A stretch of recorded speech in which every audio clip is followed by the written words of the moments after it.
All right, so now that you have gotten your way through the pencil and marker shading packet, we are going to do a little activity using pencil shading.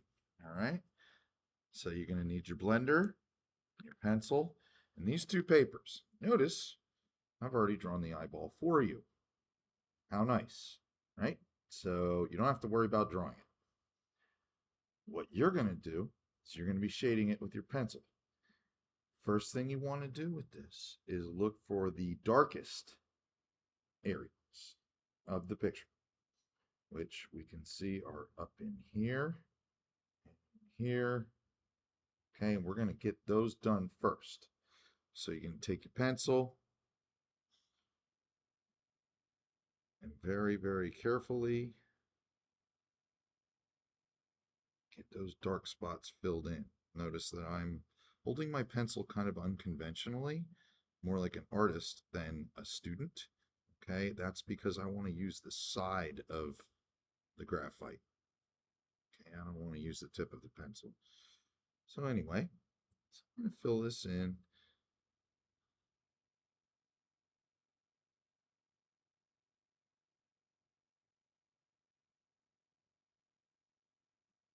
like so.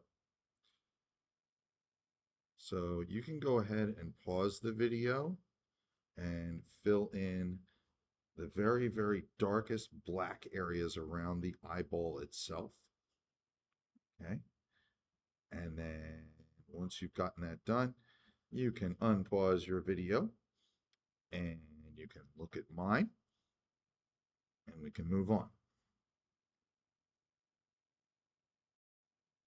Okay, so essentially, I've got this first part done. I did the dark areas here and in along here, and then a little bit down in here, as well as going around the retina. Pupil, I can't remember which is which. So I've got that part done. Now I'm going to focus on finishing off just this area right here. So we know that the lightest, whitest part of the eye is right there. So we are not going to mess with those two shapes barely at all. Let's start with this one right here. This is kind of a medium gray. So I want to take my pencil and just work some graphite onto my paper, keeping it nice and even, no scribble scrabble marks or anything like that. That's why I use the side of my graphite. I'm just going to work this around in here like that. Then I'm going to take my blending tool, and if you look at this, it kind of looks fuzzy. We're going to work that darker part into the lighter part first.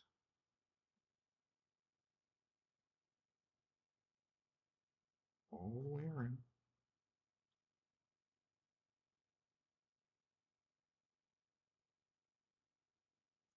And you can see that my blender has a lot of pencil on it. You can get some of that off of there underneath it. And then just gently work the gray so that it fills the paper evenly, like so. Okay, if you feel that you might want to make this a little bit more fuzzy, you can always add a bit more pencil and reblend it.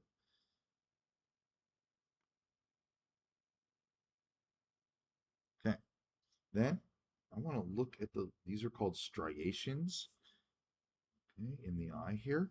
And I'm going to try and recreate those by just making some random dark lines that come from the edge of the eye and go towards the pupil in here.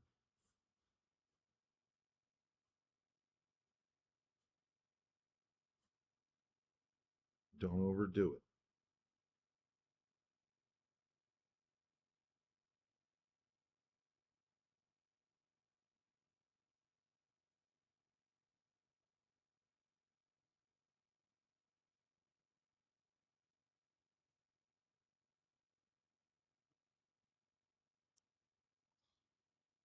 All right.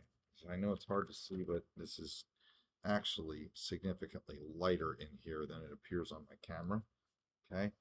You can always go in there and lighten it up like kind of tapping an eraser along. That'll help too. There we go. So that section's done. And then, so you can pause it up, try and take care of that.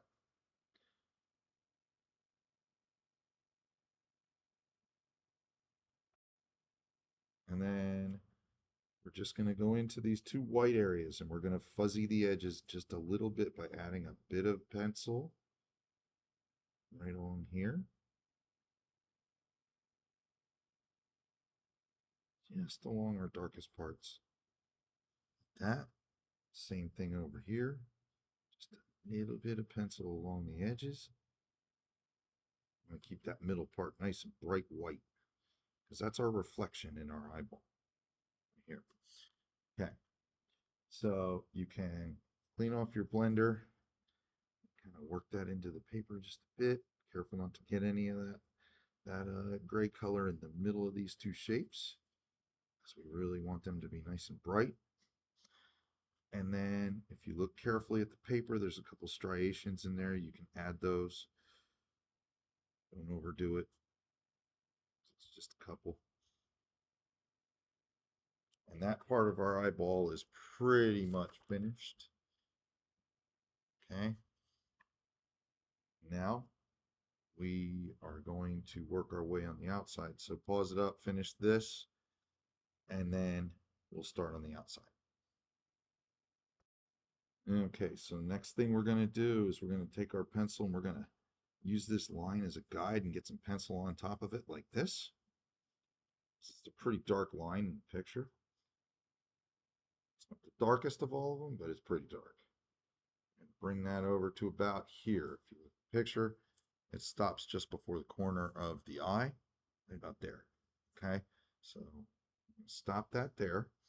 And then I'm going to look at where there might be more pencil. Looks like there's some more darker stuff kind of in here. Like that. But then it's pretty much of a thin line right here. So now I'm going to take my blending tool and work that line and the shading that I did with the pencil into the paper some more. And essentially, this is the eyelid. Okay, so the artist is trying to make it look rounded. Like that.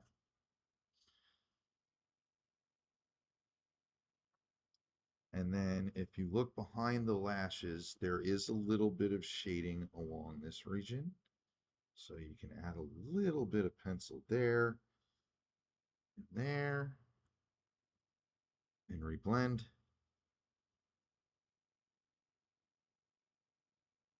And now we have our eyelid. Now would be a great time to take your pencil, press hard, and just very expressively make those curly lines. And you want to do this kind of randomly, coming from the darkest area of the eye, which is right here.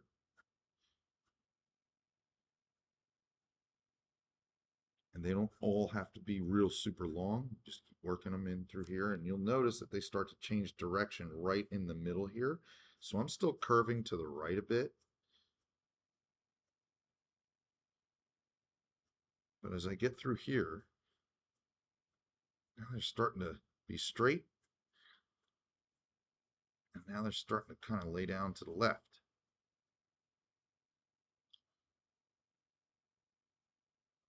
Again, I'm very randomly doing this because eyelashes grow very randomly unless they are fake ones. All right. And in this case, this is a natural eyelash type of deal. So, and you can see they kind of taper off and end right about in here somewhere in B2. So we're going to just stop them right there. Now we have the top of our eye. That is finished. So go ahead and pause and do that. Okay, so it's at this point in time where I'm going to kind of let you be with this whole step-by-step instruction thing. You already have done the hardest parts of this picture. Now you want to do the lower part of the eyelashes below, the tear duct over here, paying close attention to the darker and lighter parts and shading them accordingly. Any shadows in these regions right here and in here. Okay, remember, the whitest parts of this eyeball are here, here, and here. So you want to try and keep them as light as possible. Don't forget to put your name on this. When you're done, make sure you hand it in.